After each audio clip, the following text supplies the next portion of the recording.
Տեսեք, առաջին անգամ չէ, ձեր մտահոգությունները կիսում եմ, բայց այսօրվա դրությամբ մենք առերեսվել ենք մի իրավիճակի, երբ արցախցի մեր քույրերը ու եղբայրները առավել խոցելի վիճակում են, թե հոգևոր հարթության մեջ եւ թե առավել եւս այսօրվա դրության սոցիալ-տնտեսական վիճակներում, ու դա մեր համընդհանուր ողբերգությունն ու խայտառակությունն է, որ մենք պետության մակարդակով չենք կարողանում այդ սոցիալական երաշխիքներին ապավին լինել։ Ես առաջարկ ունեմ հենց իրավական հարթության շրջանակներում, ի սկզբանե, երբ այդ ողբերգական պատմական դրվագը տեղի ունեցավ եւ Արցախը բռնի զավթվեց, մեր հայրենատիկիցները բռնի տեղահանվեցին Արցախից, Հայաստանում հայտնվեցին, մենք ունեինք իրավական մոտեցման խնդիր ու առաջին հերթին նման իրավիճակի չհանգրվանելու ապավենը դա պետական միասնական մոտեցումների առկայությունն էր, որը մենք քաղաքացիներս պարտավոր էինք թելադրել այդ օրվա իշխանությանը, սակայն իշխանությունը գնաց իրեն հարիր ճանապարհով եւ մարդկանց երկակի ընտրությունների առջեւ դրեց, դա այդ խայտառակ կառավարության որոշումն էր, ու այդ ժամանակ ես հնարավորություն ունեցել էի արցախցիներիդ հանդիպելու, առաջարկում էի միասնական մոտեցում որդեգրել։ Ու այստեղ երկրորդ խնդրին ենք առերեսվում, ինչքան էլ մենք լավ առաջարկներ ենք ներկայացնում, մարդիկ ունենում են սոցիալական խնդիրներ, ու այդ սոցիալական խնդիրը մարդուն այդ պահի դրությամբ հրահրում է թեկուզ ոչ իր իրավունքներից բխող որոշման ուղիով գնալ։ Ու այդ իրավիճակում մենք պետք է հասկանանք, ինչքան էլ ավելի վեհ գաղափարներ կան, ավելի հեռանկարային գաղափարներ կան, որոնց ուղով գնալը ավելի նպաստավոր կլինի հետագայում այդ մարդու իր երեխայի իրավունքների ու շահերի տեսանկյունից, մարդը օրհասական հացի խնդրին է առերեսվում։ Ու կրկին ընդգծում եմ, կհիշեք, երբ նոր բռնի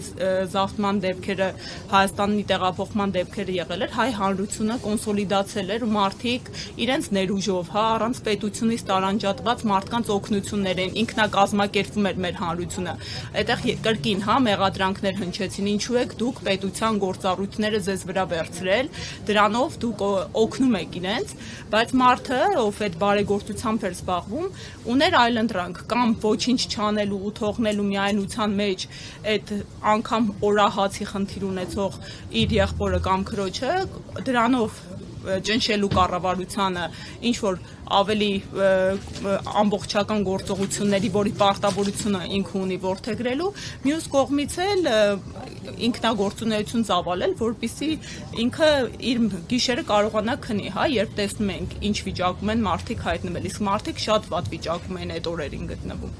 Հիմա իմ առաջարկը հետևյալն է, որ մենք պետք է գիտակցենք, որպես ձեր նախաձեռնած շարժման հիմքեր, որ օրվա իշխանությունը չի կարող մատ թափ տալ մեր ազգի վրա ու կրկին առանց բաղադրիչների, մենք բոլորս հայ ենք, մենք այս երկրում ապրող քաղաքացիներ ու անձինք ենք, անկախ ընտրական կարգավիճակից էլ։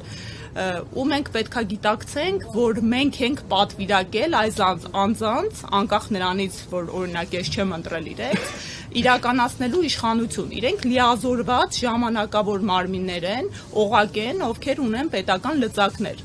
Հիմա իրանք գալով իշխանության 2021 թվականին կրկին վերընտրվելով, ունեն կառավարության ծրագիր գործողությունների 21-ից 26 թվականների։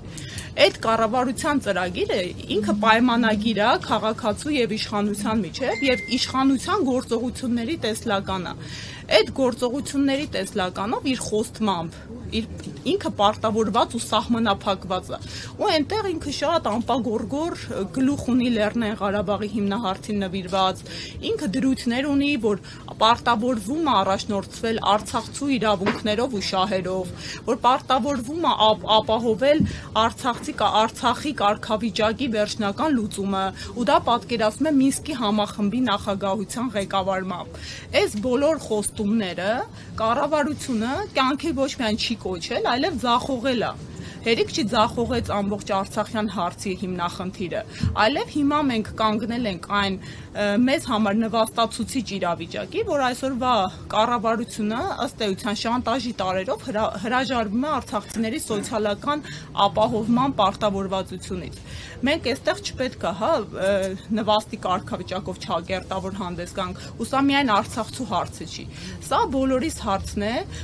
տեսեք, մեր սահմանադրությունը կառավարության ծրագրի չհաստատումը ազգային ժողովի լուծարման հիմք է նախատեսում, այդ դրանով կարևորելով կառավարության ծրագիրը պետության հիմնահարցերում, այսինքն երբ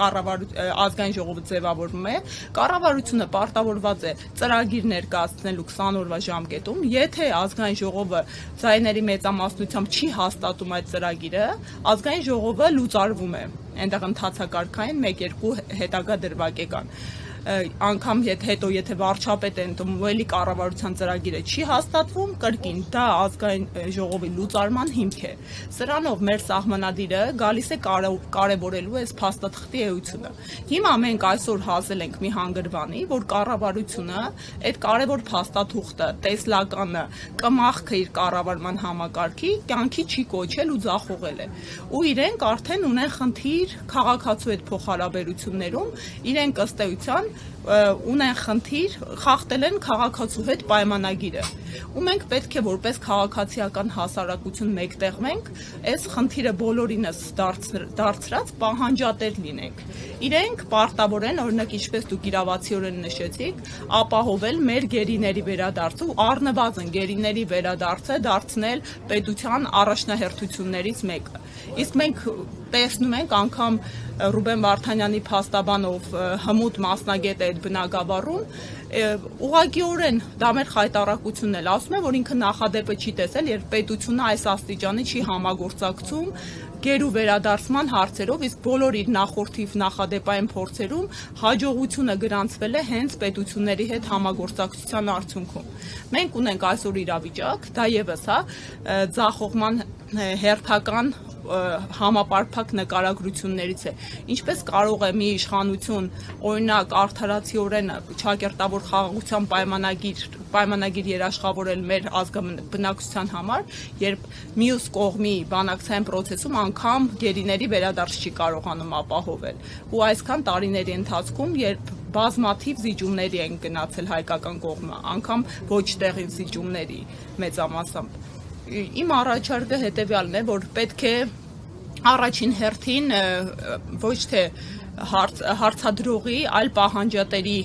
դիրքերից մոտեցումները ներկայացնել, իրավական հղումներ կատարելով հենց հիմնարար փաստաթղթերին, ու պետք է կոչով հանդես գանք, որ մեկտեղվի բոլոր դաշտում գործող թե քաղաքական ուժերի, թե հասարակական կազմակերպությունների, թե գիտակից քաղաքացիների ուժերը, հասկանալի է, որ այս դժվար օրերին շատ մարդիկ փորձում են ինքնապաշտպանվել, փորձում են իներտ դիրքորոշում ձեռք բերել, բայց հնդածս է շարժումը մեծանում եւ ձնագնդի էֆեկտ ստանում։ Այս հարցերը պետք է ունենան ռազմավարական մոտեցումներ, թե կարճաժամկետ, թե երկարաժամկետ գործողությունների տեսքով, եւ կրկին ընդգծում եմ, այս իրավիճակում դուք պահանջատիրոջ դիրքերից պետք է հանդես գաք, մենք էլ ի աջակից ձեզ, որովհետեւ ձեզ խոսք են տրվել այն, ինչ պետք է լիներ, ու ձախողել են այն, ինչի երաշխավոր որպես իրենք եկել էին իշխանության։